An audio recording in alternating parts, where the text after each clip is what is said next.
of an overthrow and its legacy.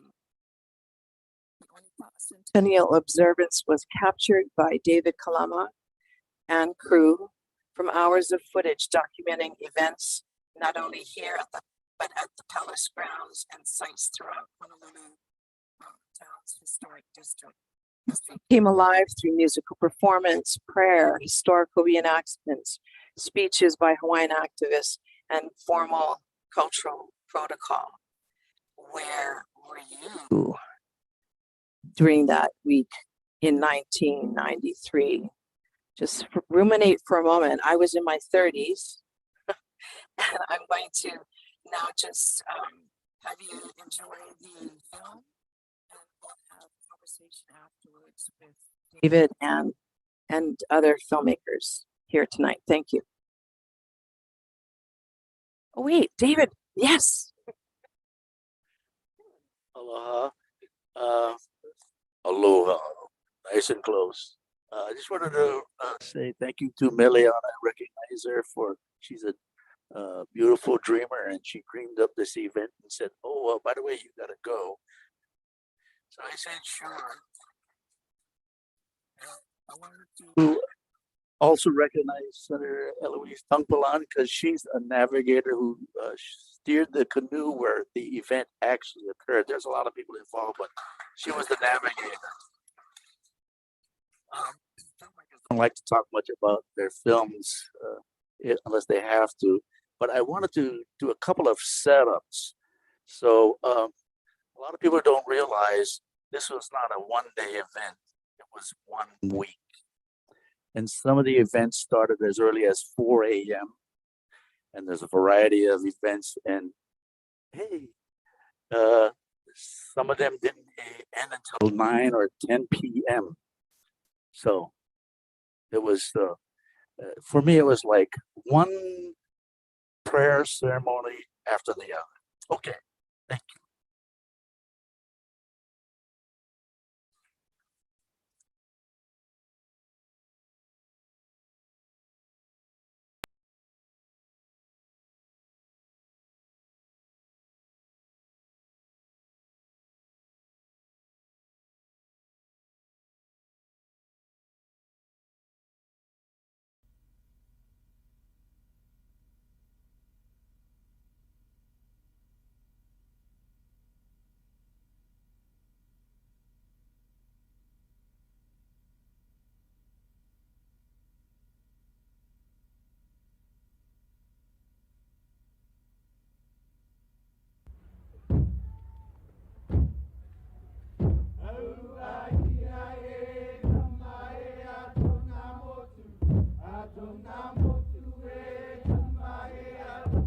Oh, child, look and observe thy heritage, thy lands, oh child, retain them, thou child of the highest rank, thou child of the changing time.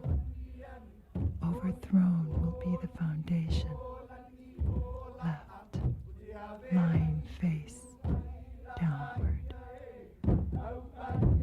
Now, therefore, I, John Waihee, Governor of the State of Hawaii, do hereby proclaim January 13th through January 17, 1993, to be a time of remembrance and rededication, and do hereby order that on Friday, January 15th through Sunday, January 17, 1993, the flag of the Kingdom of Hawaii, Republic, Territory, and State of Hawaii shall fly alone over all the State of Hawaiian buildings in the Capital District, Honolulu, Hawaii. But on a January day in 1893, the nation of Hawaii was invaded, the government of a kingdom overthrown, an act of war committed by the troops of the United States Navy upon the sovereign people of Hawaii.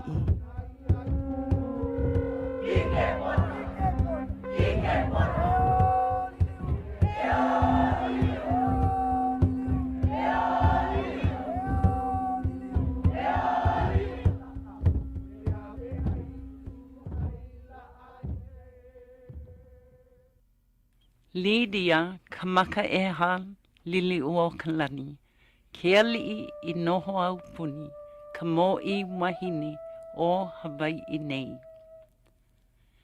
Ke aliʻi wahine o ko kākou lāhui Hawaiʻi, ua kau o ia I ka noho aliʻi, ma hope o ka make ana, o kona kaiku ana, o kawika la mea klā kaua.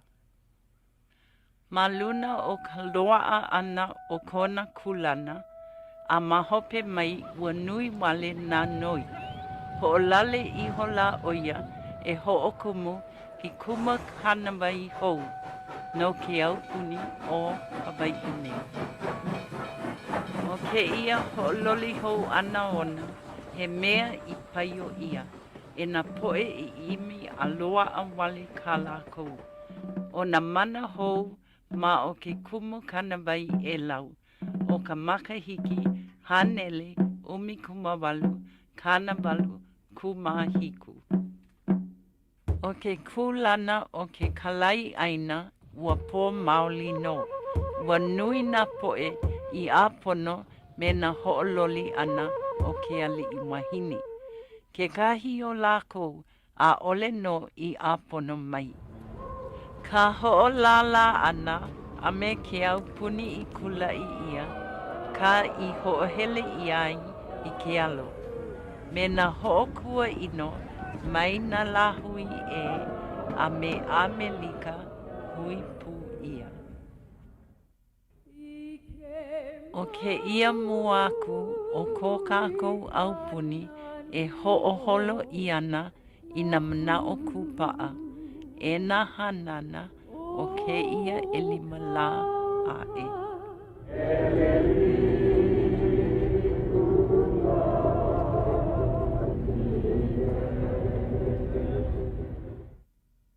100 years later, we Hawaiians gather to remember our history, to honor our ancestors, to preserve our legacy of 1,000 years, to heed the prophecy of centuries. Anger and disappointment were not absent from those who gathered to hear the words of the Queen, but a bond of healing had transformed their rage into a common commitment to the sovereignty of a nation.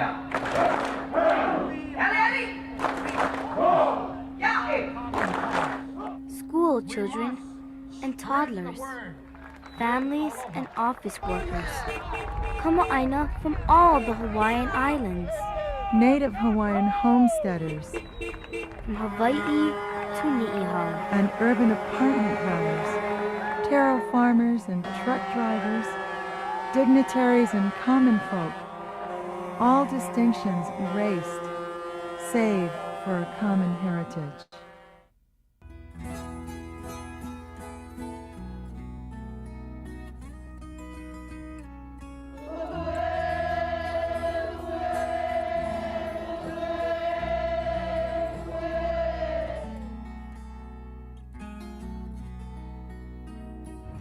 The dreaded bayonet constitution, under which the loyal subjects of this kingdom have been subjugated, under which their voting rights have been stripped from them.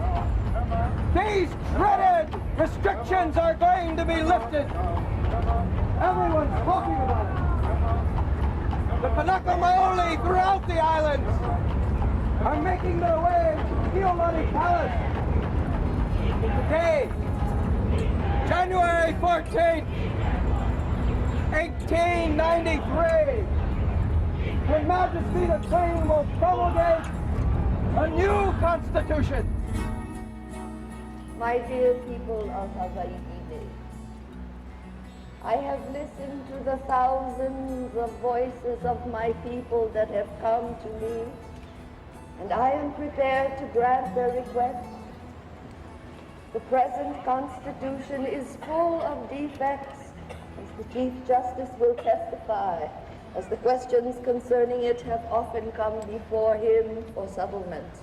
It is so faulty, I think a new one should be granted. I have prepared one in which the rights of all have been regarded.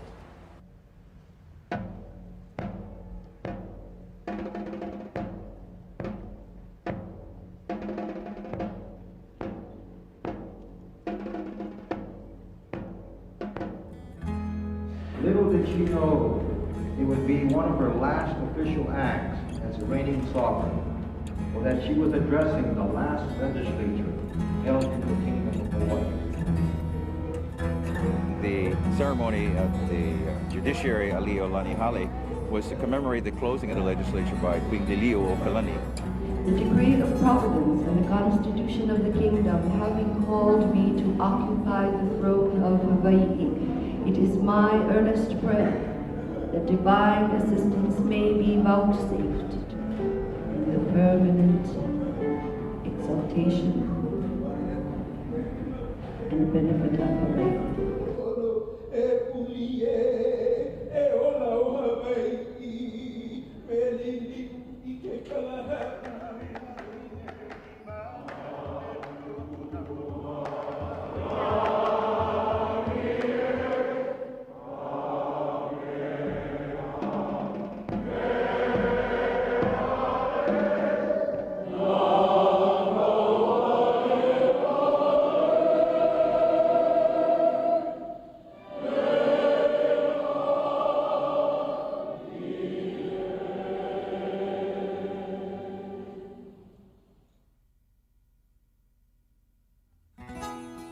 O ke ia la no, ua mo'i wahine nei, I hea I ke aha, kau kanawai, o ke au puni o Hawaii, e ho maha. A he mana o pa'a, I loko ona, e ho laha I ke ia kumu kanawai hou. I think it's real interesting that things are proceeding at the same pace they did then, and that things seem to be as equally confused now as they were 100 years ago.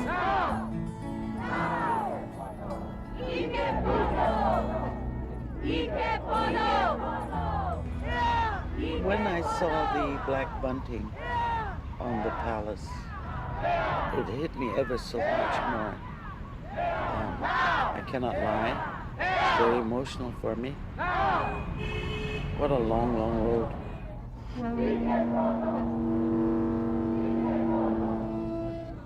Ua haawi o ia I neia palapala I ke aha kuhina. Nā kuhina lawe lawe I ho'ole ke kakau I noa ana. Nui nā olelo kuka kuka ma lia paha he maka u ia ke ho'olaha I neia kumu kanawai hou. Exactly. What is it, gentlemen? The Queen wants a new constitution. That's nothing new. Honeymoons leave breakfast. Today. What?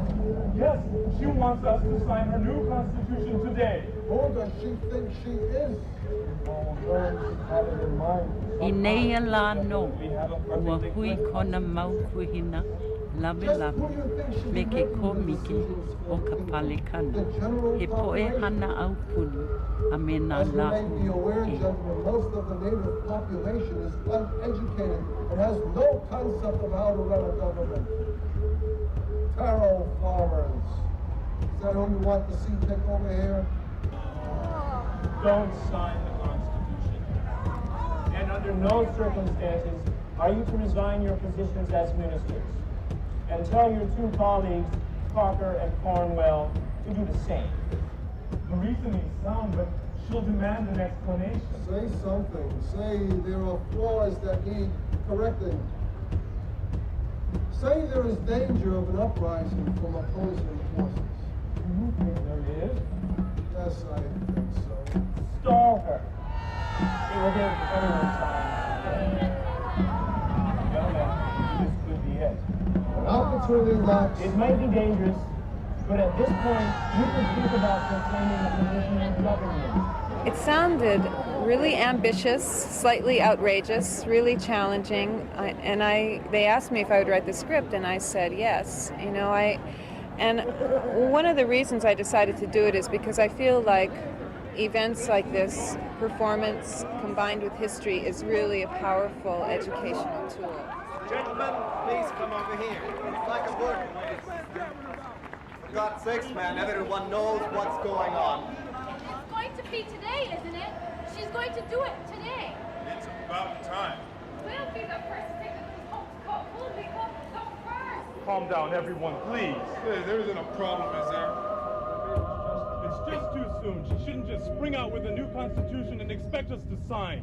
What do you mean, spring out? You know that she has been working on this with Navahi, Nolan, and Dwight since August. Parker and Cornwall knew of her intentions before they were appointed. You knew as well.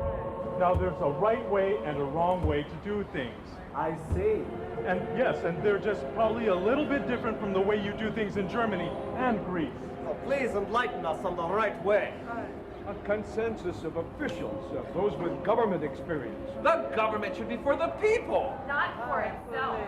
You don't understand. It may not be legal. The way the Banned Constitution was legal? Those were demanding, extenuating circumstances. What could be more demanding and extenuating than the voices of thousands of citizens? Things must be done through the proper channel. The Constitution of 1887. Yeah, the Bayonet Constitution. The Constitution of 1887 clearly states in Article 78. ʻAʻole I kaʻa ke kaona hoʻoino. He nui ka moku ahua o ka moʻi mahine. Hoʻoholo manao I hola o ia. E hoʻopaneʻe I ke ia hoʻolaha ana. But she swore. We don't care. We want a new constitution. It is the voice of our people.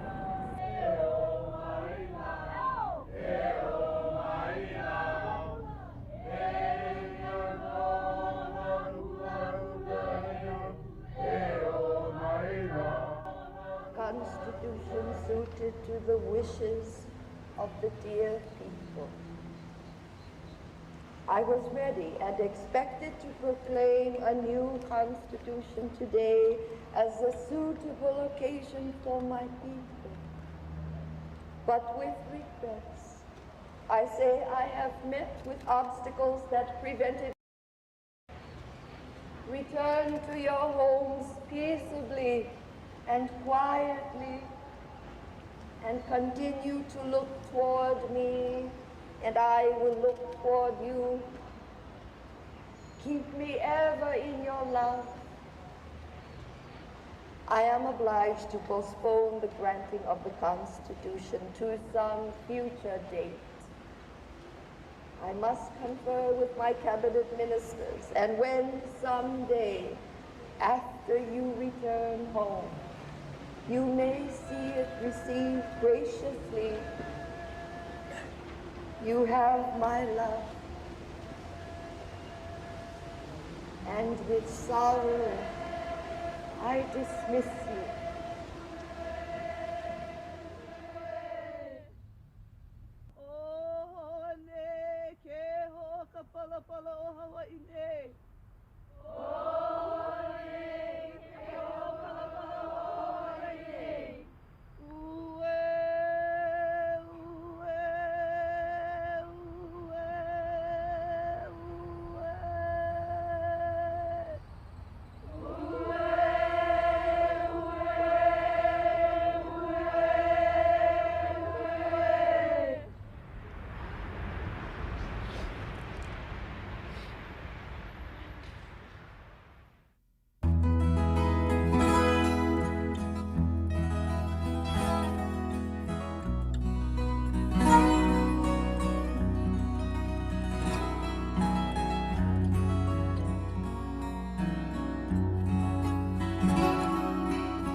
Spiritual ho'opupu are offered in silent prayer by many of the Hawaiian organizations as they visit the chambers within the palace.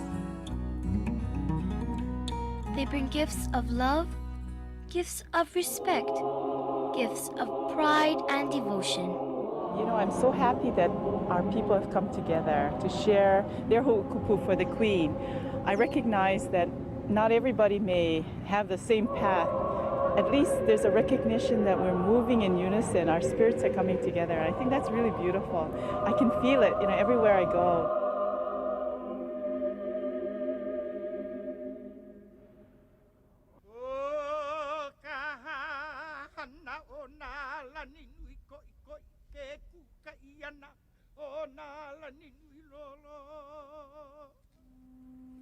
Of the ancient fire-burning kapu, a rite which Queen Aliʻiōlani inherited from her chiefly ancestor, Iwikauikaua.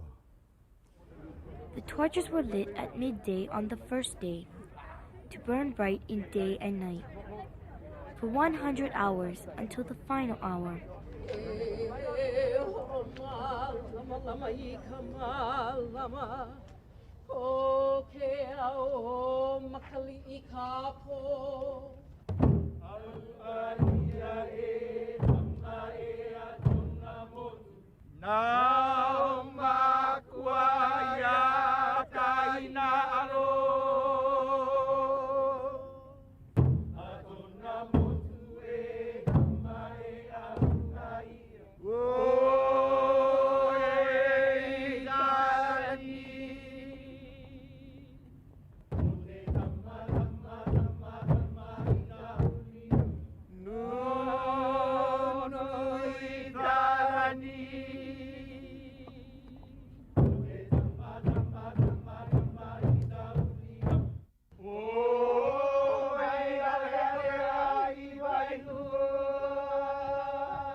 In a way, we are making real the events of 100 years ago. And the fact that you see people doing what they did back then makes things more real for people nowadays.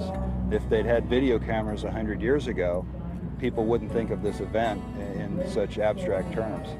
Well, we're here to do just about what you're doing, to gather this information so that it can be glued together to tell the story of what's happening here, what happened in the past, and what's going to be happening in the future. And so we step back to Sunday, January 15th, 1893. Mr. Stevens, let's say, hypothetically, of course, that during this time of governmental instability due to the Queen's revolutionary actions, that the lives and property of Americans were in danger. My primary concern would be their protection. And if this provisional government happened to declare itself at that moment, Should there be any suspicion of danger to American lives and property, of course, I would call on the troops. Mr. Stevens, I wish to inform you officially that many of us in the American community are concerned for our safety. We feel it necessary to form some kind of committee for our protection. something like a committee of public safety to protect our civil liberties. Our families and property. Do what you must, gentlemen, for your protection. We hereby form a public committee of safety to ensure protection from the Queen's designs. The members of this committee are myself, Lauren Thurston, W.R. Castle, A.S. Wilcox, W.C. Wilder, C. Volti, Henry Waterhouse, Andrew Brown, Mr. Glada, Henry Cooper, Mr. McChesney, Mr. Lansing, and Mr. McCandless. Well, the scene that we just witnessed is very emotional. The way that it was portrayed really showed how it was the intention all along of that group of haole businessmen to do away with the Hawaiian monarchy. And it's very emotional for us to sit here and watch that. I have been very moved by the play. I just just walking on the grounds and being in the places that this all went down is quite moving. 100 years ago, my family fought for the Queen. John Kuakini Cummins went to jail for the Queen, and so for me, it's a personal commitment to be here to see that the wrongs of the past are made right, by the American government. They're in awe about the whole thing. There are a lot of things going on that are contributing to this being such a significant event, but the play is having an impact on people seeing the real thing and what happened and beginning. And that's important to know because that's part of our history, whether we like it or not, whether we accept it or not. The overthrow was illegal, and as President Cleveland said, it was an act of war against a peaceful nation. He lehu kaukani a oi poe, nua kanaka I Hawaii me ke komike o Palekana, I ka hale koa o Honolulu nei. I ka hola e 5 o ke ahiahi, he hanele ka naono kumalua poe. Na ukali koa o Amerika mai ka USS Boston a pai I ke Paikai. Ua lako me na mea kaua. He ka naono mea kaua o ke koa pakahi. Hahai ana I ka pū kaua. Me umi kumaha kaukani lako kaua. A me ka pū kuniahi. Me umi kumahiku haneli a eha ko ka pahu. Ua nau e maila lako I ka lepo momona o ka lahui kapai. Ka mua hele lako I uka o ke ala nui mo I mahina. A huli a kula I ke ala nui papu. A hele polo lei I hola o ke ala nui mo I kani. Ma alo maila I ka mua o ka haleali. Ua kula ko I ke kihi hema o ka Aliʻiōlani no ke kahi manawa. Kukulu a e lako ma hale o Ariona, ma mua pono iho o hale Aliʻiōlani. A kau nā maka I ka hale ali'i.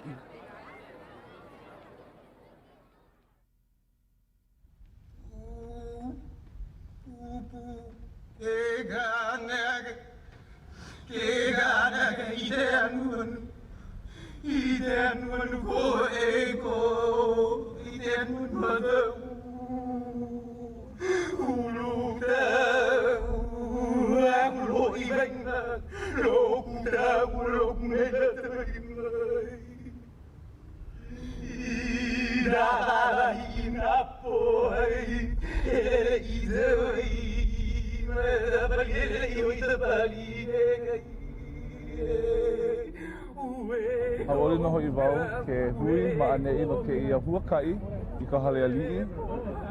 Ua kahea ia ka lehulehu. Ua hoʻea mai lākou. Eia kākou nei makaukau, makaala, e ke aloha. Eia no na oini kaunana, e o maila, e o maila.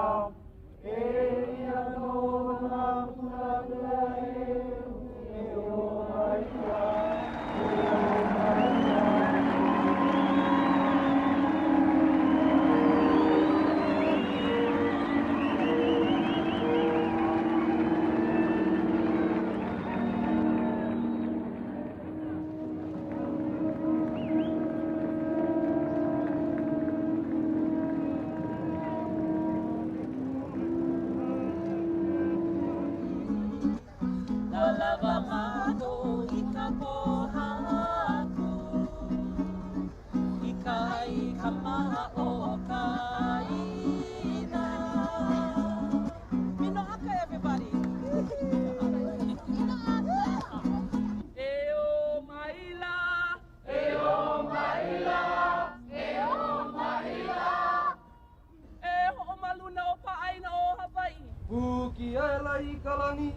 Papapau wai o tawaiti alai ai lai no no alo tai pua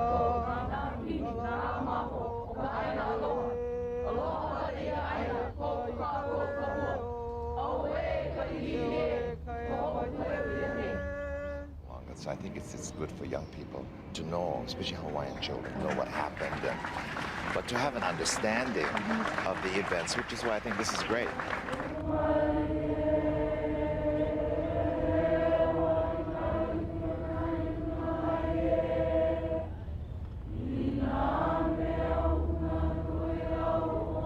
Basically, our school wanted to show us support in the commemoration for the 100th year of the overthrow of our monarchy. We'd like to see more young people come out and support the cause and learn about what's going on, because we are the future, and we have to stand up for what we believe in, and we have to learn about about our history now.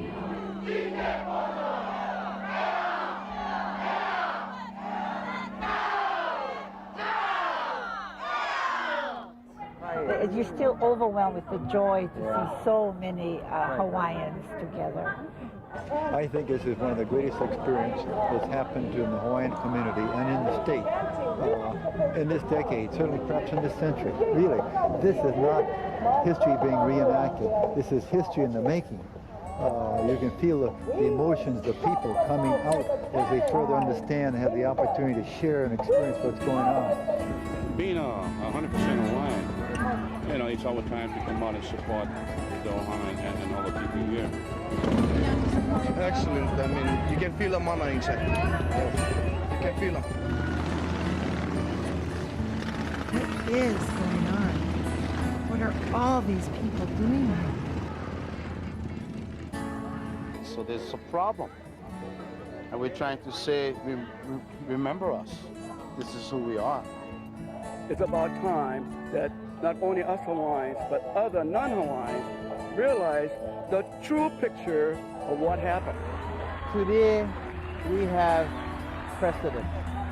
Today, we go on into the 21st century with purpose. Oia ki kuma pilikia no ka poe Hawaii nui ko ka ko pilikia po pilikia no ka mea ohoi ka ko he ʻāina no aole la ka ko ka hapano ka ko a haliki ka ko e kamio ka ole lo pono I o ka ʻāina nei oia ka pilikia a ole I like loa ka mana o kikahi me kikahi a ka he maumana o koʻapaha ko kākou pakahia pau e kili ana I ko kākou muaku. Eia no naʻe he lāhui hoʻokahi no hoʻi kākou.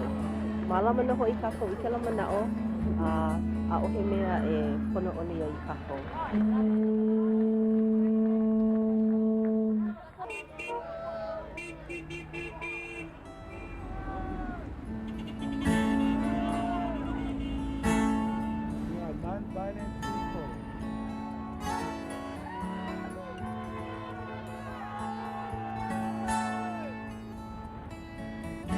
For more than 100 years, the Hawaiian people have suffered because the life of the land is not for them.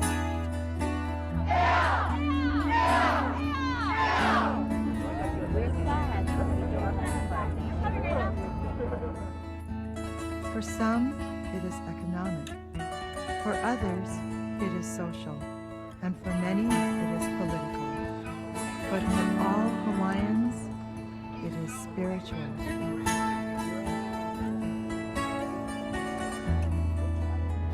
We are here to protect the illegal overthrow of my queen Aliʻiōlani in 1893. A wrong has been committed.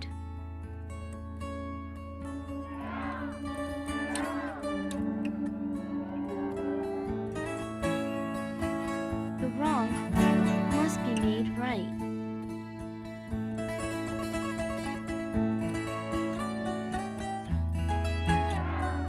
The suffering will continue until the land is made pono.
Not only did Hawaiians come, but Maori, Tahitians, Cook Islanders, Tongans, all wanted to come and lend support.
The ava ceremony is the traditional ritual of drinking ava in honor of our ancestors as a source of strength and guidance, to respect each other, to speak and share the wisdom of the day.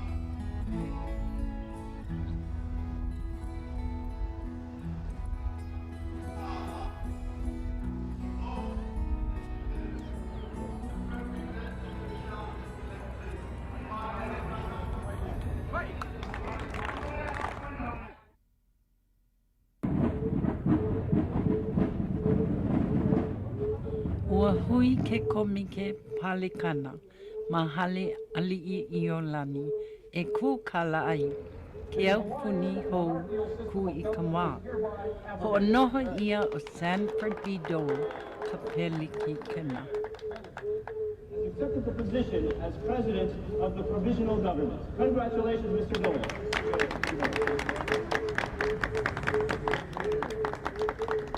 First, we must notify the diplomatic representatives. Next, I would like to announce that we will declare the island under martial law. That's good! Kakai palapala, ku kala o J.S. Mwaka. Kai I hoʻuna ia mai, ke la au o ke ala nui mo I kani. E hai aku I ka mo I mahine, ua eha kona hana, e ho I ke ia oi, e haalele oi I kou noho ali'i. Ue ko luna, ue ko lalo, ue lehu lehu, Ho'ole iho la ke ali'i mahine, a ho'ona oi I kona po e kuhina lame lame. E hele aku I Amerika, e kuka ai. Pili ana ke kahi o nei mau kanaka kipi, e noho nei I ka hale au puni I ke ia la. Eia ka pane o John L. Stevens, kuhina o Amerika, ua māpopo e o ia I ke ia au puni hou ku I ka wā. Velo, velo, ke aui nei kalai. Velo, velo, te molehu lehu mai nei. Na kolo, te molehu lehu mai nei. Na kolo, ta mautu lehua. E moi, ta mautu lehua. E moi, aue anu umami no te. Aue anu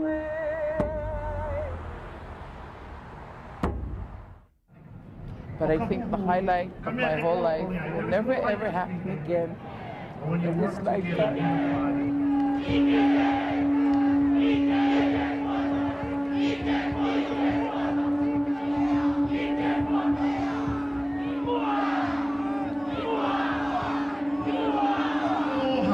When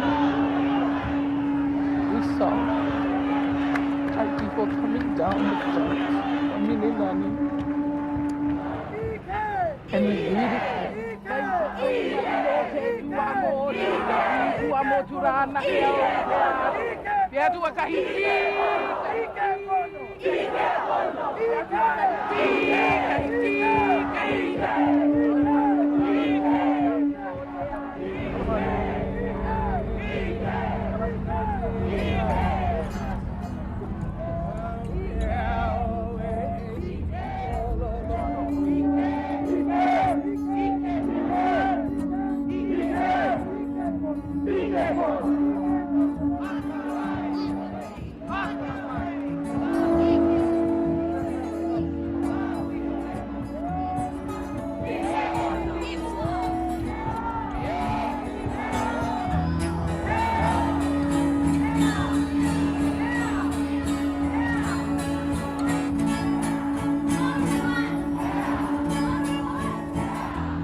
Thousands and thousands of people marching for justice for the Hawaiian people from all walks of life, many, many, many Hawaiians and many, many non-Hawaiians who support justice that our people rightfully deserve.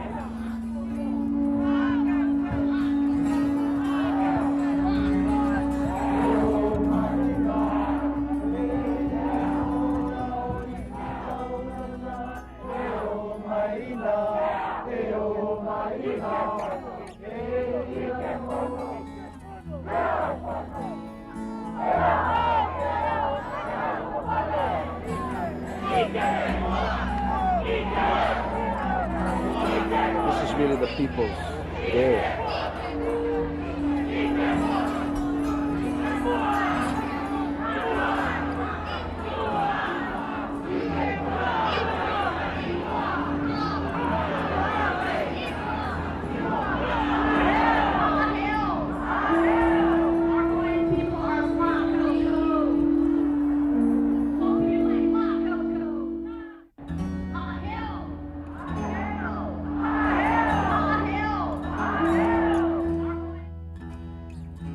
After the march entered the palace grounds, various speeches were given by the many groups and organizations. For the entire day, well into the twilight, each speaker was followed by another and another. The United States does not recognize independence. Independence for the way we are right now. Either which form you look at. The native people of the Hawaiian Kingdom yielded to superior boss under protest.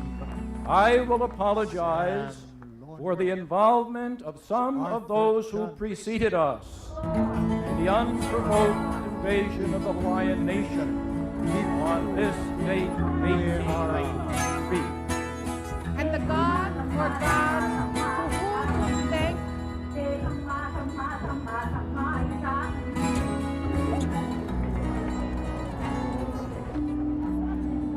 We're serious, that it's not a carnival, this is not a pageant, that we're for real. We are native e Hawaiiau, mau a mau. We are Hawaiian for now and forever.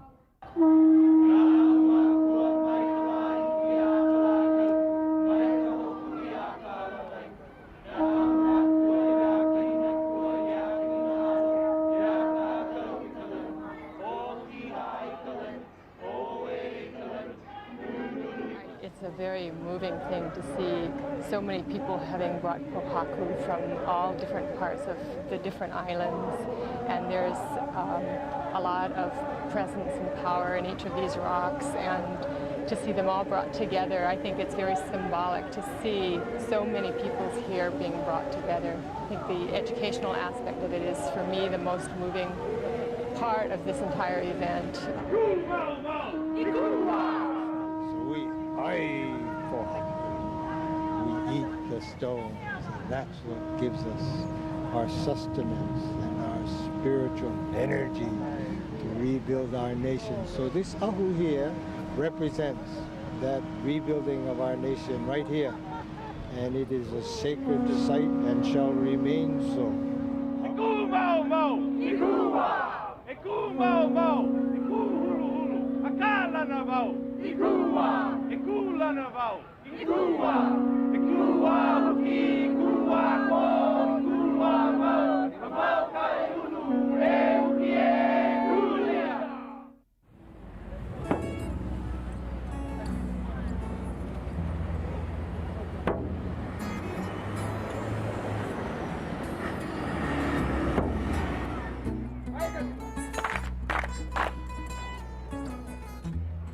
Hawaii includes all of our islands and all of our people, and for too long the island of Lanai and the island of Niihau have been left out, as well as Kauhaina. So I'd like to remind us to embrace all our islands and all of our people.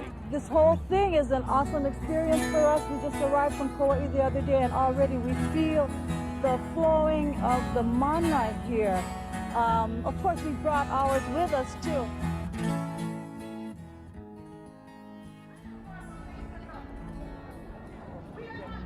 The actors are so good that when they walk past you, you actually want to hit them.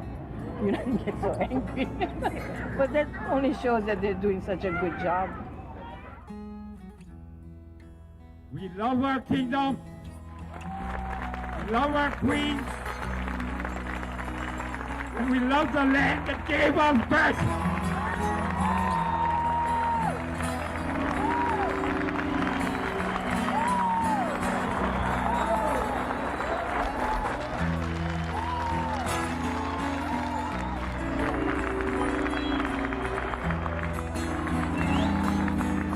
Feel like you wanted to participate today? I participate every day. This is a mourning time, but yet it's a happy time because we're close to getting something good.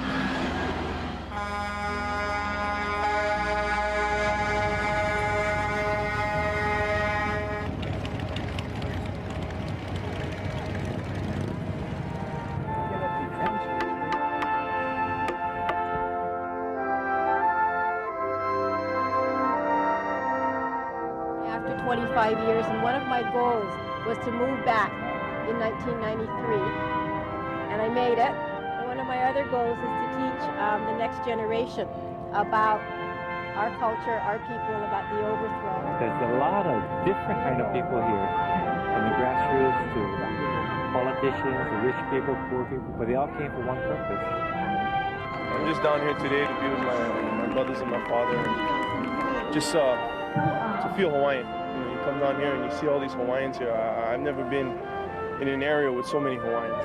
I have never, in my 66 years, ever experienced anything so beautiful. I've been with many things. I've been at the Bishop Museum 15 years. We made the banners for the first 2 trips to the Hoku layout. But, you know, with so many wonderful things that we've done, it doesn't compare to this one.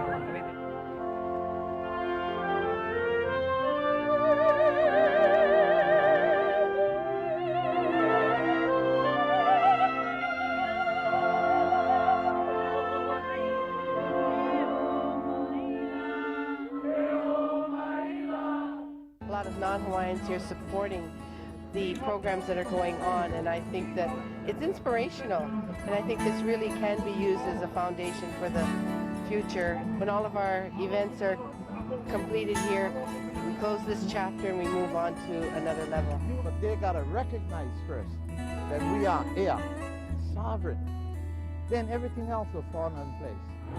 I think the process also has to be framed in solid values values of how we're going to move through this process together, how we're going to treat each other in the process, mutual respect, care, humility on all of our parts, being willing to let go of some things so we can move on and we don't get stuck. There is a lot of hurt, and people need to understand where we was and where we are today. And like you said, look, study the issues of sovereignty real well before and make a real good decision. My dear people, hear these words of mine that I say to you in this our hour of darkness. Hold your heads up high and be proud, for each and every one of you has much to be proud of in yourselves and in your people. Hold fast to that love and dignity and pride you have for your heritage and your country. Yes, your country, your nation, ʻOnipaʻA. Hold fast. Namoi Wahine represented our culture, our legacy, and that's what they stole. As a person, she was eha, and I understand that, and I can relate to her pain. What we need is the land. We get the land, we can survive. We did it before, we can do it again. And it's crucial. It's crucial to our survival. Not only the survival of Hawaiians, but to the survival of Hawaii as a Hawaiian place. Without Hawaiian, you don't have Hawaii. So it's a very serious matter. I well knew that resistance would only result in the many deaths of my own people. I could not call my troops to what would become their certain slaughter. No, this I could not do. After consulting my advisors and with the help of Mr. Paul Newman, I wrote a letter to Mr. Dole, yielding to the United States of America, not the provisional government, trusting that when that nation learned the true facts of this case, they would restore the Kingdom of Hawaii. I just marvel at the purpose in this woman's life, that she can take a time of confinement when someone might otherwise be experiencing personal despair, and out of it do something positive. I mean, she's the greatest role model we have. Aliʻiōlani, by the grace of God and under the Constitution of the Kingdom Queen, do hereby solemnly protest against any and all acts done against myself and the constitutional government of the Hawaiian Kingdom by certain persons claiming to have established a provisional government of and for this kingdom, that I yield to the superior forces of the United States of America, whose Minister Plenipotentiary, His Excellency John L. Stevens, has caused United States troops to be landed at Honolulu and declared that he would support the said provisional government. Now, to avoid any collision of armed forces and perhaps loss of life, I do under this protest and impelled by said force, yield my authority until such time as the government of the United States shall, upon the facts being presented to it, undo the action of its representatives and reinstate me in the authority which I claim as the constitutional sovereign of the Hawaiian Islands. Ko kākou ʻāina a ole loa e mālama i ana, mālalo o nā poe Hawaii i ke ia mua aku. A he au hou ka I hiki maila. A he manawa loli ke ia. A me ke kākali ana.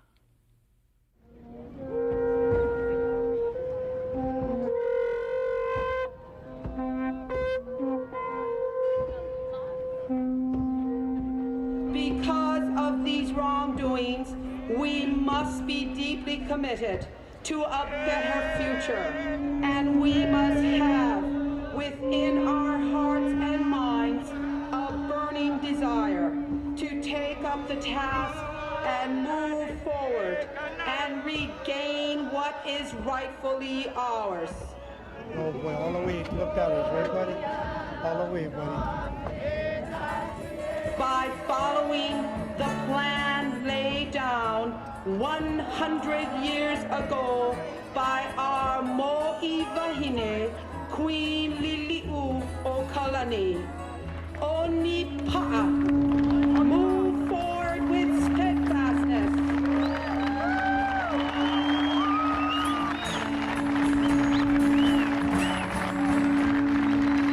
We want only what is ours, no more, no less. We have nothing to lose, nothing to fear, and all to gain.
He was with the Hokulea, I think 2 days ago.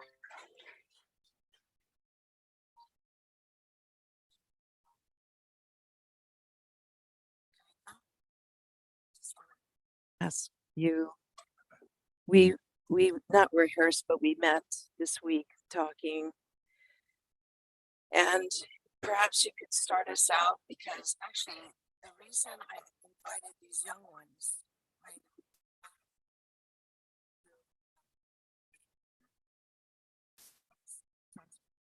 on our way, is because these young ones are the age, I was a few years older, but not many, than the gentleman here, the young ones.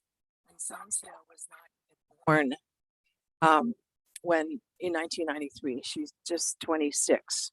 So I want to say that for all of them, their charge is to continue to do the work. And so I'd like them to Kavika, as you have conversation with the audience, and think about your questions, but I'd like to ask each of you for just a short manao about what you saw and experienced and how that relates to today. if you could start us, David. So I hope you or get pissed off or something. That was the goal, to get a reaction. And I last saw it, I think a year and a half ago or something, and I'm pretty happy that I still cry every time I see it. So I'm pretty happy. So I hope you enjoyed it too. Drew and Sancia, I just met 2 hours ago. ʻAina I've known for quite a few years. I hired Malati, does a lot of my filming for me. He directs for me and stuff. And he is a filmmaker of his own. You probably heard of his film. He'll talk about it. Kauhaina and George Helm. So it's good to have young people pick up because kupuna and what I remembered in the film is all those kupuna who have gone, who we saw in the film, still feel them in our hearts. And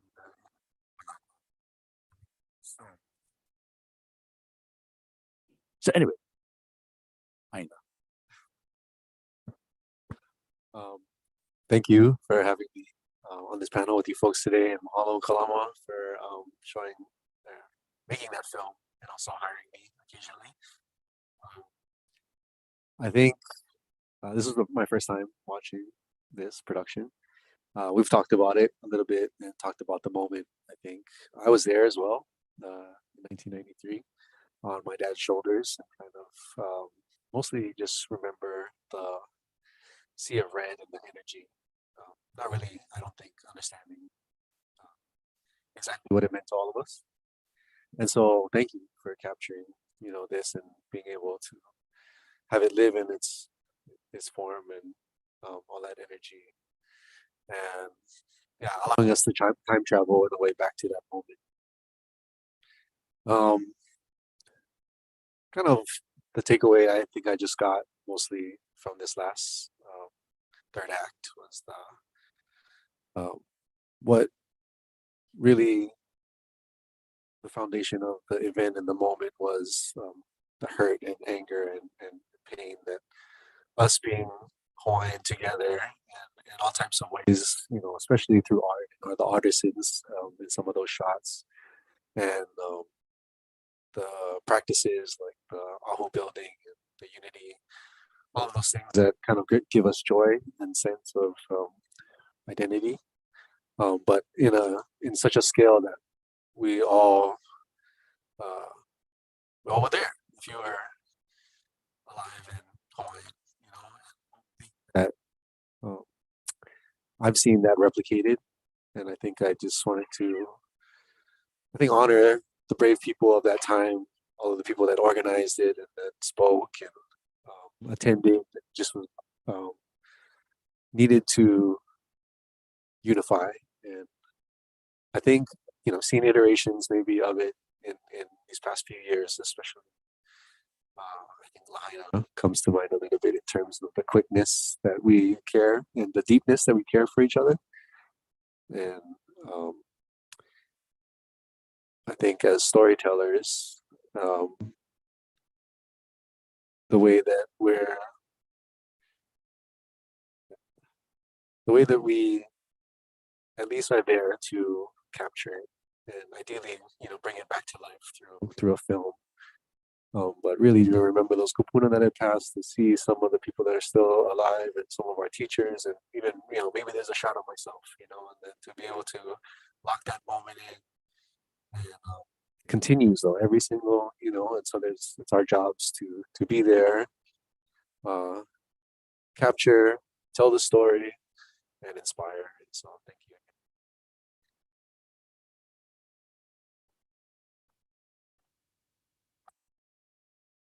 How's it going, everybody? My name is Drew, artist, curator, educator. Grew up in Mokaupu. I live up in Pu'ohia now, and I work on the slopes of Leahi, Kalahu at ʻIolani Community College. Like ʻAina, I'm grateful to be here tonight with all of you, to have a chance to watch this film and reflect on not just what happened in 1893, but also what happened in 1993 and what's happening right now in 2023. Much of the work that I do is guided by folks like Auntie Miller, my sister, my mother, Miley, my siblings, Auntie Manu, Auntie Moana, Auntie Luana, and Uncle Maui.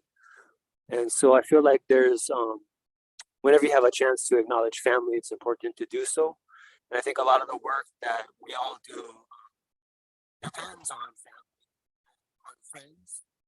So, you know, in looking for the state, we have to declare conflicts of interest often. But it's just beautiful to be in a space where we can acknowledge relationship and see those relationships through a film like ʻOnipaʻA and the way that they come together to move us in a certain direction at a certain time. Watching the film tonight, I was really moved by the kind of multi-eyed perspective that you folks took. I know there were a number of crews, a number of cameras. I just thinking about all the different ways that we can tell a story and how sometimes we're encouraged to only tell it from one perspective. But in this film in ʻOnipaʻA, we see so many different perspectives of that event. And I'm referring to 1993, not to 1893. And that was really powerful for me to, as an aspiring filmmaker, to sort of witness those risks that you folks took in telling this story, in kind of deviating from the expectations of a cohesive narrative, to give everybody a chance to be present on screen, to show all of the different things that were taking place and to weave that all together into a 60+ feature is pretty amazing. So thank you for that. Happy to be here with all of you.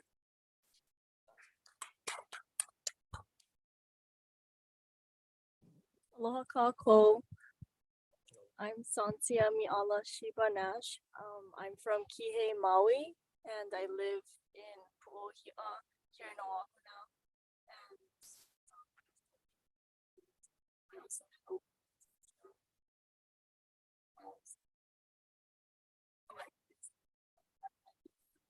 Of tapes, and while I was watching this film, it really made me think of how Auntie Jordan Puipo's work and Uncle David their work, how ʻOnipaʻA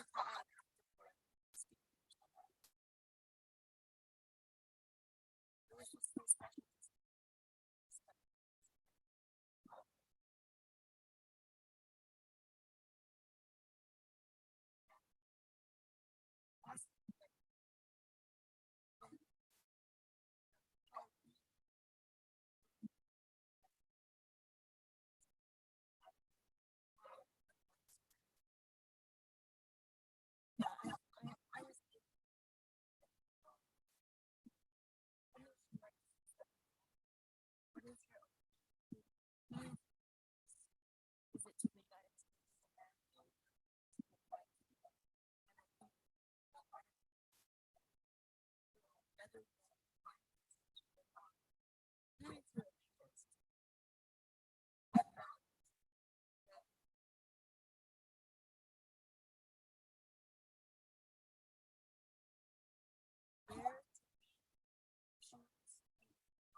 That's something that comes to mind for me is in nation building, how do we all hold together?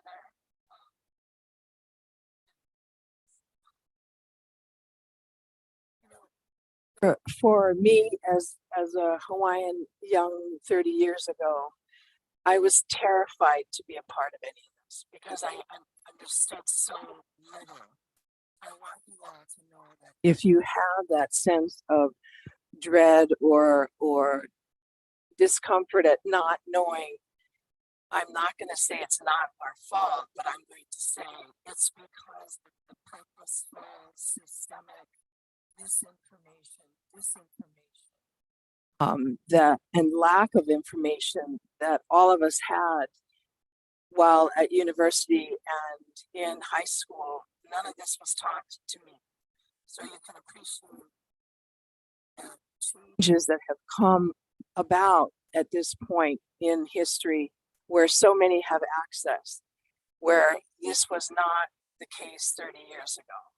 So I just want to honor everyone that you see. So many of these people are my teachers, whether it's Hale Makua or Sam Pa'ai or Auntie Malia Craver, who did the narration, or so many of these others. We all helped each other. And whether you knew an auntie or uncle or kumu or not, you could always depend on them for being there for you. And I just want to let the young ones know that we are here for you as well. And David has taught all of us so much. Sorry, dude, you're old. Nah, just kidding. But I would love to ask if you all feel that film has that capacity, or creativity has capacity to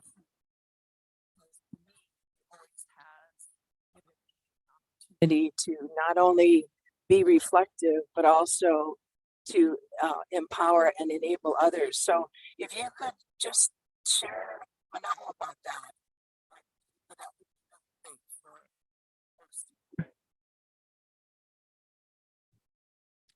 Okay. So there's a couple of rules when you make films, any kind of storytelling, I guess. And there's maybe two basic rules. What's the story and who's the audience? So once you define those, you'll figure out how you're going to proceed. As Drew was mentioning, it's not an explanative film, and I decided early on there's just too much going on. It's what am I going to do? So I didn't do it as a regular film. I did a video painting. So that's how I conceived it. It wasn't really your structure type of structure, except that there was some sort of chronology, and I moved events around so that somehow it moved along and started to work out. And you have to worry about making sure, okay, is it slowing down too much? Okay, we're going to speed it up. Okay, so move this around. Like that. So you keep the viewer engaged. And there's an old film technique, which is you got to say everything within one reel, and one reel was the old days where it was film, and it would be somewhere between 6 and 10 minutes long, and then you can change your subject. So those kind of rules still apply because that's how people react. You got to tell your story in 6 to 8 minutes and then move on to the next sub story. So you can have a lot of stories, but really there's only one story. So I decided, well, this was a contracted work. I was hired to do this. It's not my own invention. And so I said, okay, well, they want me to capture the event, so that's what I'm going to do. I'm going to capture the event. So early on with that style of how I'm going to approach it, I decided, okay, we have to have a voice, some sort of narration. And so who should it be? It's the voice of Hawaii. And so, okay, what kind of voice? Definitely female. So I said, okay, we should have each generation, the kupuna, the makua, and the opio. And so that's why we had those 3 different voices. And the kupuna, of course, was completely in Hawaiian. And that was Auntie Malia Craver, another great. The makua was Miha Souza, her cousin. And the opio, I forgot her name. She was, I think, 14, something like that. So we got her through Kamehameha schools and took care of all the paperwork so we could have somebody who was not an adult participate in the film. So from there, we just kept on going. It was, even though officially it was 5 days of events, there were a lot of unofficial events. So it was definitely a whole week.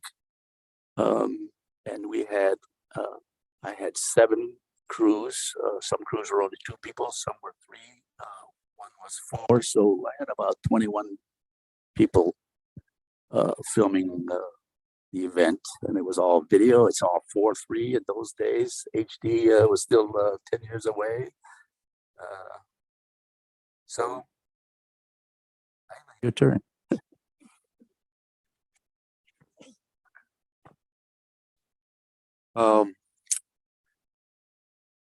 My first film teacher at the University of Hawaii at Manoa, Academy for Creative Media, just kind of when it started.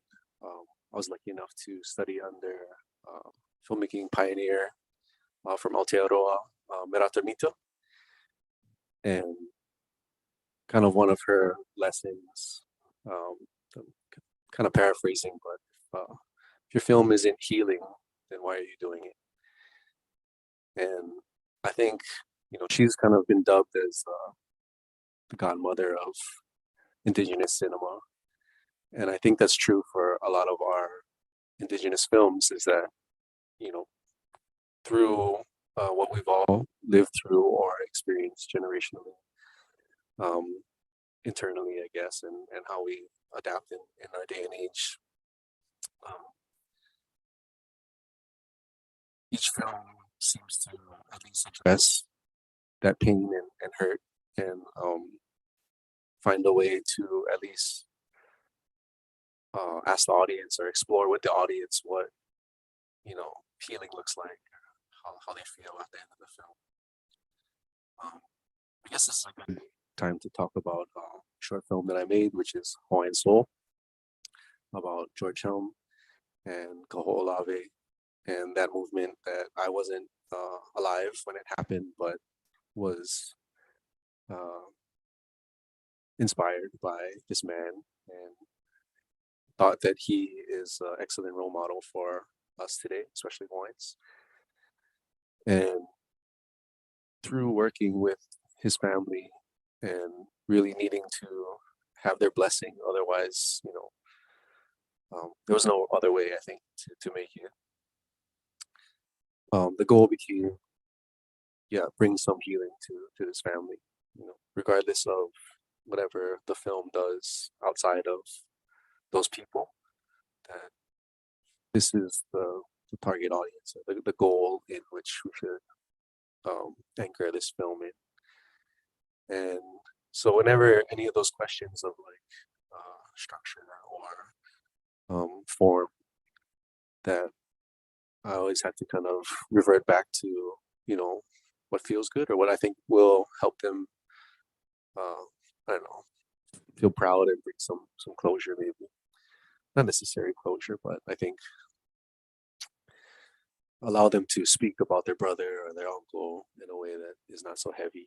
And I was just proud, I think, of that. And I think when all of us, as I want to categorize maybe indigenous filmmakers, I think there's you can see it, that's something that Hollywood wishes they had, but when you're of a culture and you're making your film for your people, regardless if it still makes sense to outsiders, that wasn't the audience, which maybe doesn't do well, in Hollywood, but I think, personally, it doesn't matter to me. This is the place that I want to make the most impact, and I think it's through these healing themes, at least for now. And I think also, though, being able to, after, like I had mentioned, the final act of the film was like, what are the happy moments? What is the joy that we're all actually feeling? What makes us proud to be Hawaiian? And seeing that, and so wanting to also get there past the trauma and the healing, maybe.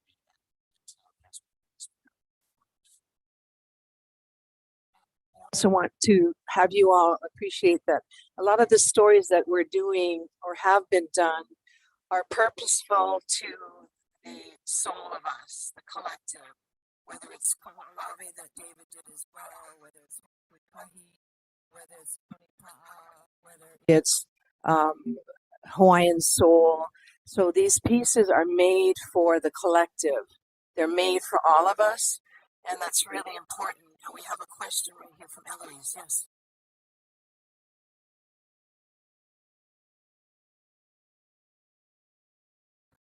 In 30 years, and I was wondering, one question comes to my mind.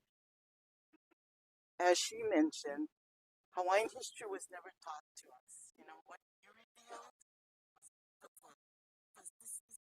yeah, for sharing with the students throughout our state. You know, it doesn't matter if it doesn't make Hollywood. What matters is that our people know what happened.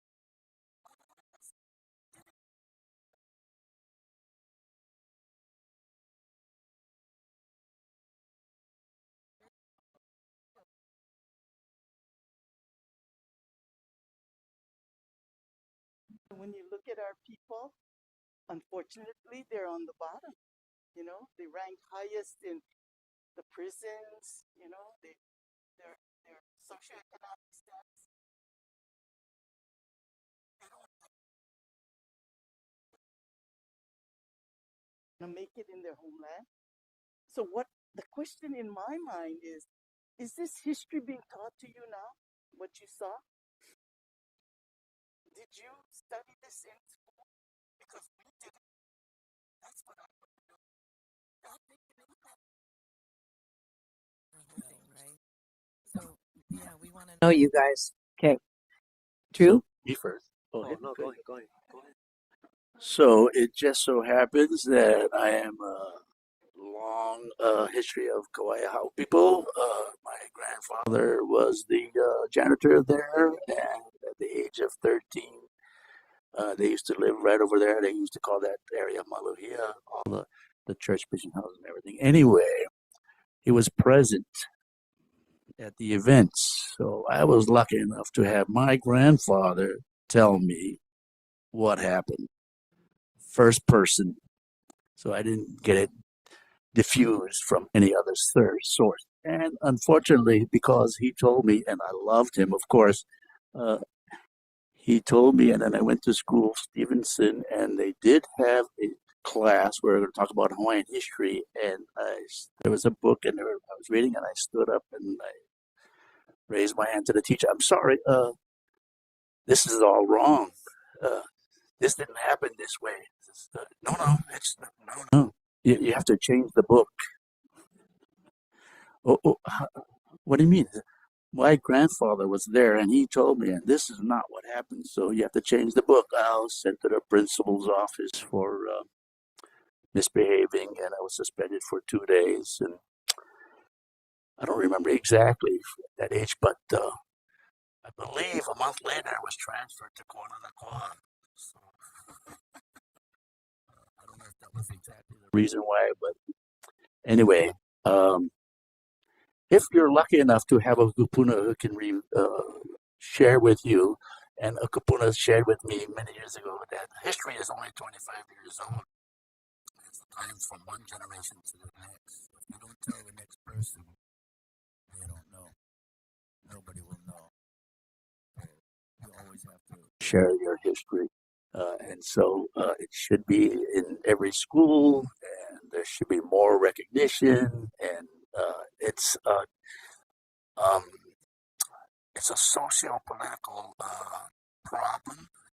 However, the problem is real, and so it must be faced, and we have to face it emotionally, logically, and for the betterment of the future whole of everybody involved. And really, the only way for Hawaii to really do well is Hawaiians must begin to do well. If not, then Hawaii will not do well. Hawaii will continue to suffer this pain. And as Senator Eloise Tampalan said, that was something that I noticed, that there is this pain, and in the making of the film, and all these people just showed up. I think I estimate 40,000 people showed up, and they're not all strictly organized. They're all loose organizations, biker gangs, truck gangs, high school kids, intermediate school kids, societies, homesteads, all the different Polynesian cousins. So people just decided to show up. And why? Why do they all just decide to show up? Because they want to touch their kupuna. That's what they wanted to do, because somehow they wanted to heal, if only for a day or a few hours. They wanted to be able to heal and then go back to their regular life and be in pain again for the next decade or whatever. But it's a problem that continues. It never stopped, and it will never stop until it is resolved. And you can appreciate that all of us have different points of view. So David, I always spent a lot of time in the editing in the dark, and we had conversations about all sorts of things. The important part too is to understand that this notion of points of view that are diverse, that's how these collective projects happen. And before we have two more questions, I'd love, Drew, thank you, David. That's very powerful just to hear from you. And it's great to hear from the primary source. Here he is. So it's fantastic. Drew, how do you feel about media? Because you're not just aspiring in film, but you do so many other things. What is your connection to the story ʻOnipaʻA, to be steadfast? Maybe just to stick to what we've already opened up in terms of healing, and then are we learning anything different now? And then maybe what form it comes in. I think what we don't learn in the classroom, we learn in our families and in our communities. And those lessons are often way more important than what we're being taught in the classroom. That said, thanks to you folks and the work that you've all been doing for decades now, we have educational programs that we can teach in the classroom, that we can share with the next generation of students. And the ʻAina is another amazing resource. So yeah, we are learning what was not being taught 30, 40, 50 years ago. We're learning that, absolutely, from a young age, through our family, through the school system, and through community. I think we're in a different place now. Maybe I'm being overly optimistic, but that's what I feel every day when I go to work at ʻIolani. In terms of the form that healing happens, I can't really speak to that, but what I can speak to is that question of awareness. I think that's the first step, and that's what I try to support through the work that I do. Raising awareness, and then the healing happens in whatever ways it happens. So I don't know if you want to add anything, or if Antimeli wants to ask questions from the audience. But I'd love to have Sancia, because this is a brilliant young filmmaker, and I'm trying to figure out how I'm supposed to give a mic to somebody to move, and also to let this, so, okay, great. Sancia, if you could just share some thoughts. Yeah, I think the power of cinema is really in the way that it builds bridges in the future, and between places and between people as well. And so I think all of these like grassroots film guys, like ʻAnipaʻA, because there was a need, and you were trying to speak to future generations. And I think in some way the prophecy has started to unfold, and the younger generation that I'm a part of, I feel like from a younger age, a lot of my influence or in our ears, Hawaiian history was more celebrated, and I think that we're just beginning to our consciousness as a collective, as a Maui, is really growing and expanding.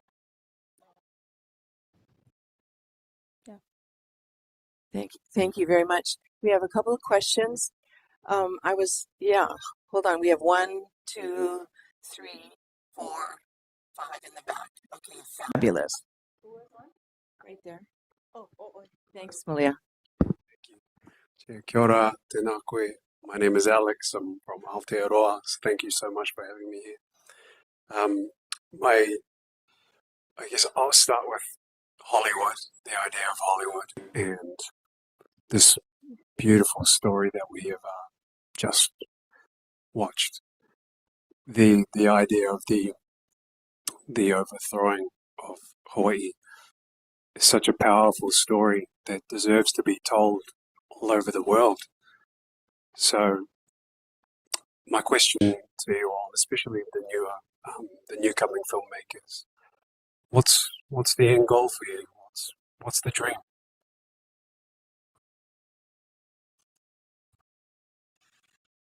Hello, Alex.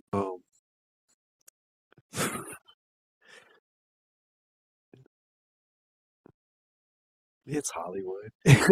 No, not to be like to say that what I'm doing isn't what needs to be done. I think, well, I guess for example, Alex is in media or television and is through his Aotearoa roots and acting training has made his way into a film or a television show here, and which is a part of Hollywood. Several others just like him. A lot of household names I would say in Hollywood are like Taika that have not passed, has climbed to, roles of executive producing other people's, their friends, indigenous people shows so that they're hitting at a mass, critical mass, I think, in terms of native storytelling, which has never been seen before.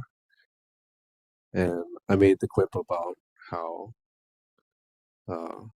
doesn't matter to me what Hollywood's approval, but I think when you're in the film industry, that's the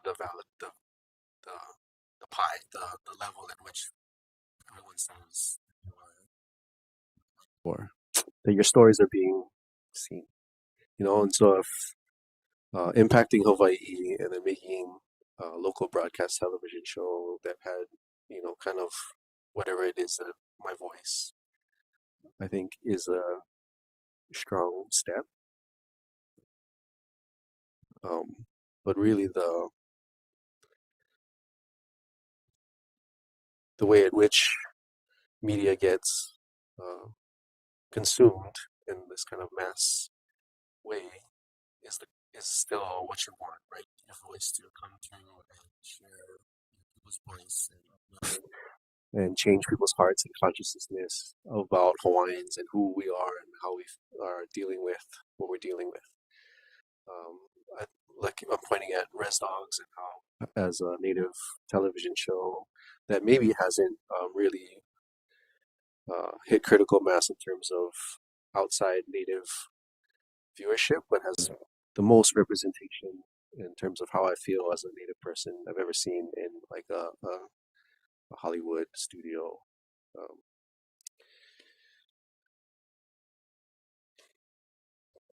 Organization. Anyways, I think maybe I'm backtracking a little bit as to what I said earlier, but I think it still means that I want to represent us and our people as best and as strong as possible, always with them in my heart, but at the same time wanting to impact as many eyeballs as possible. Do you, either Drew or Sancia, want to respond to that? I think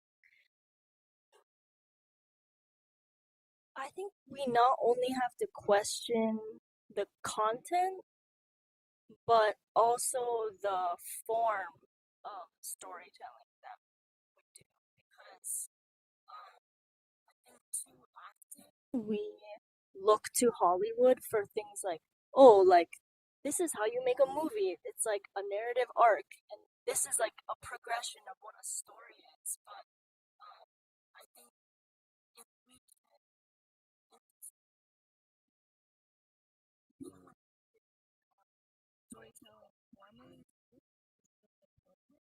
and also our approach to storytelling, how we have Pilina with people that we make films with, how we collaborate with people. Barry Barclay, who's a filmmaker from Aotearoa, speaks about spiritual guardianship.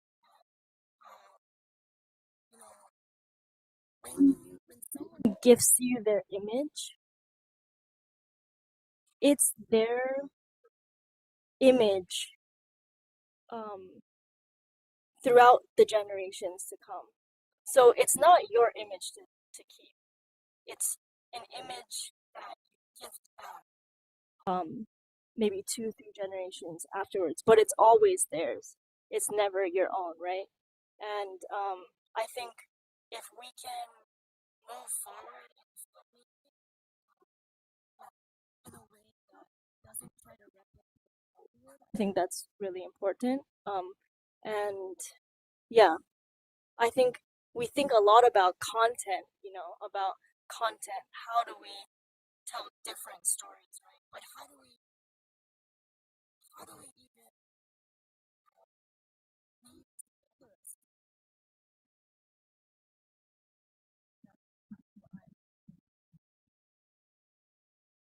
To add to that, I'm not a filmmaker. I make films. The films that have been the most meaningful for me to collaborate on and be a part of have all been no budget films. When the more money that is available, the more problems that arise from my very limited perspective. So for me, the dream is one thing, but how we interpret the dream is another. What funds we have when we're interpreting that push us in different directions. So hopefully I get to be a part of more dreams that are rooted in relationships and not in money. Yeah.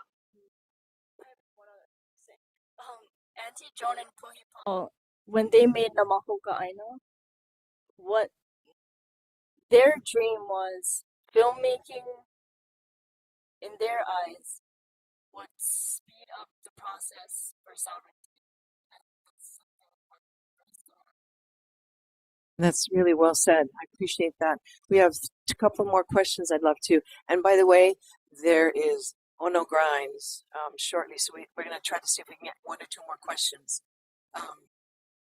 Yeah, downstairs. Afterwards. Question. Hi. Oh, loud. Sorry. You guys have spoken to the fact that the goal is to share stories, to share knowledge, to share histories. As an OPO, what do you want us to do with this knowledge? That you aim for sovereignty, that Anake and Anakala have, made films like Namako ʻAina. Really, really awesome films that have, as a Hawaiian studies student at Manoa, just opened my eyes to so many different things. Even, as a student at Waianae High School, watching Namako ʻAina really cemented in my mind that, the overthrow was illegal and illegitimate. The occupation of Hawaii is ongoing. What do you want us to do with that information, and how do you suggest that we heal? As a youth, I'm saying, I'm an OPO organizer. Tell me what the goal is, and I guess what is the bandage for this wound? Deeper, what is the wound? And is the knife out of whatever, or is the cause of that wound removed yet? And if not, how do we remove it? Thank you. Okay, you guys, go for it. Okay, excellent question. Here's my perspective. Every person feels this pain in their own way. And so the solution has to come from them for their pain. There will be some similarities which show, yeah, I can do similar like that. But ultimately, it's your pain, you decide. And as far as telling stories, Our job is to instigate, try and affect change, change your mind, or at least bring something to light you didn't know, make you laugh, make you cry, just to get a reaction. And it's up to you to decide. Individually, create a group, have a group decide what they're going to do. You make that decision. But if we get you to cry, we did pretty good. Any of you guys want to comment on that? Because what I'm going to say is my job is not to tell you the answer. My job is for you to go look for it. And then it'll become part of you. And that as an educator is so critical because so much today is spoon fed to you guys. You know, it's like, really? I'd much rather just throw you in a pool where you sit and swim. Let's see how well you swim. And I come from a generation where our kumu was like that. I mean, you had a day to figure out something, and the next day you were going to have an oli to learn and present. So we come from different generations, but I'm hopeful that the continuity of that integrity and that courage comes through to you folks, because with all this media, you can pick anything. And my thing is digest and figure it out and then ask questions. Be curious. All of that stuff is really important, not to for us to tell you the answers. Yeah. And I know we there's food downstairs, but I know there are more questions. You guys want to respond to that? Sorry, real fast. I just we haven't figured out sovereignty yet, so that would be awesome. You help us do that. Yeah, well, I was in this room. I don't know. I think it was for the 125th anniversary commemoration, and the organizers had put something together. They walked from Mauna Hala down to the palace, and there was a lot of us there. And they continue to do this on January 17th. But I remember that specific year I felt this kind of turmoil inside it. It felt like we were celebrating the worst day in Hawaiian history. And I, as a young person, put it on Instagram and boldly said those words and hashtag ʻOnipaʻA 125,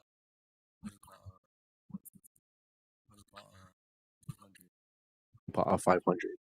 And so ʻOnipaʻA must mean like spinning in circles, because it doesn't feel like we have anybody back in there, you know. And I still feel that way. I think maybe that was rude to the organizers for saying something like that, because watching this and the joy again that kind of came through of us being Hawaiian and not forgetting that day, remembering it, and coming together, because we don't often come together. Those things are important, but I think yeah, let's get back somebody in there, you know. Will we ever see that day? It's important for you all to know that there has been a paradigm shift, because I'm so over observing an overthrow, which is why in 2006 I sweet talked our beloved Kumu into celebrating Lili'u's birthday. I figured if Mahatma Gandhi and all these other folks get birthday celebrations, why not Aliʻiōlani? So honestly, in 2006, that is what got Hawaiian History Month. Before it was Hawaiian History Month, it was ʻOnipaʻA, and it will always be ʻOnipaʻA, because that is what we all need to do. And as we have not given our sovereignty up, our nation will be again. I mean, you have to be hopeful. You have to imagine, and that's part of my kuleana as a filmmaker and an artist, is to be able to say, hey, let us imagine the radical things. Yeah? Let us imagine the radical things. You guys have any comments or response? Anything else? Just a real quick one. Political sovereignty is one thing, self-determination is another. And the latter is something we can do every day.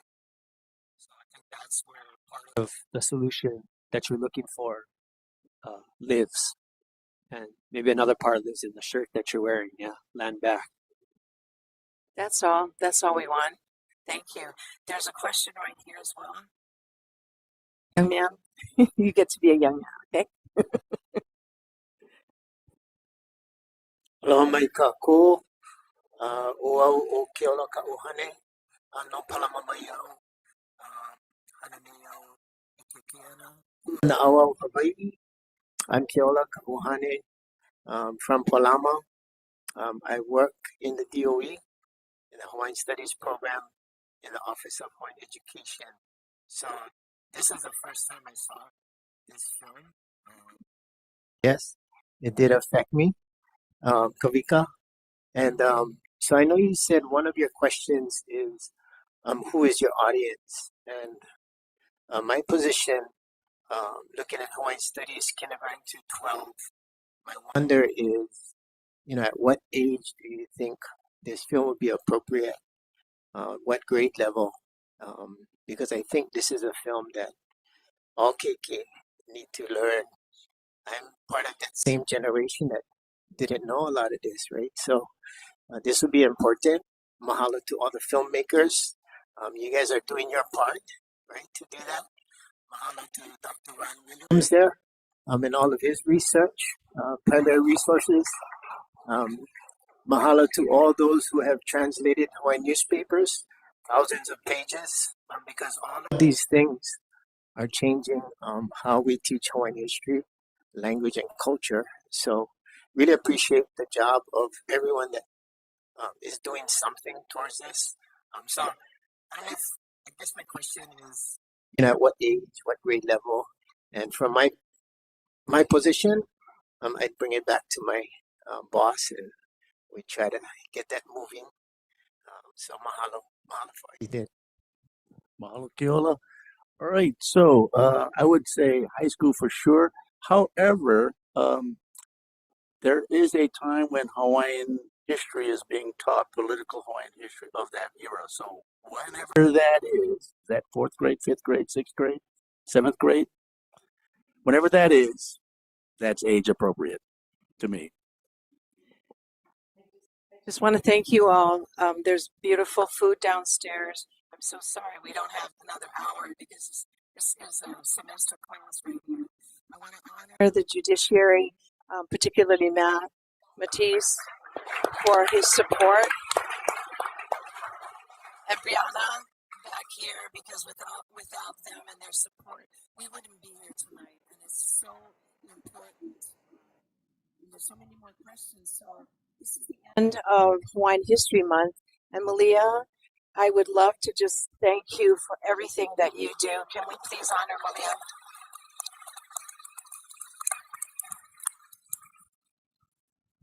She's the brains. She's the brains. Would you, are we putting tags on this, the show, or am I supposed to? Okay, so mahalo kākou. We have a lot of sponsors to thank. No, you don't need to. Okay, mahalo. How cool is that? Mahalo, mahalo, mahalo. Okay, thank you. Mahalo to all of you for coming.